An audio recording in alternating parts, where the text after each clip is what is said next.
Hi friend, আজকে যে ভিডিওটা করছি এটা সম্পূর্ণ আলাদা এক ধরনের ভিডিও। পুরনো জামা কাপড় কম বেশি সবার ঘরেই থাকে। এটা আমার একটা পুরনো জিন্স, যেটা অনেক দিন ব্যবহার হয় না, কোথাও একটা গোছানো ছিল, তো মনে হলো এটা দিয়ে কিছু একটা করা যাক। তো এটাকে হাইট মেজারমেন্ট নিয়ে মোটামুটি এটাকে একটা স্কার্টে লুক দেওয়ার চেষ্টা করেছি।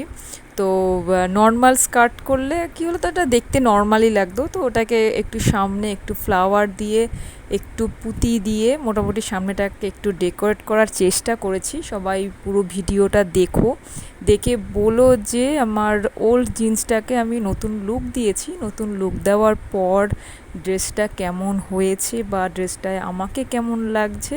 প্লিজ সবাই একটু কমেন্ট করো। যদিও ড্রেসটা বানাতে আমার পুরো 3 দিন সময় লেগেছে, কেননা ফুলগুলো বানাতে সময় লেগেছে, ফুলের ওপর পুঁতি দিয়ে ডেকোরেট করতেও আমার বেশ সময় লেগেছে। তাই পুরো ভিডিওটা দেখো, ফাইনাল লুক আমার লাস্টে দেওয়া আছে। তো তোমরা দেখে বলো পুরনো থেকে নতুন লুকে আসলো ড্রেসটাকে কেমন লাগছে। চলো দেখা হবে অন্য কোনো ভিডিওতে। টাটা।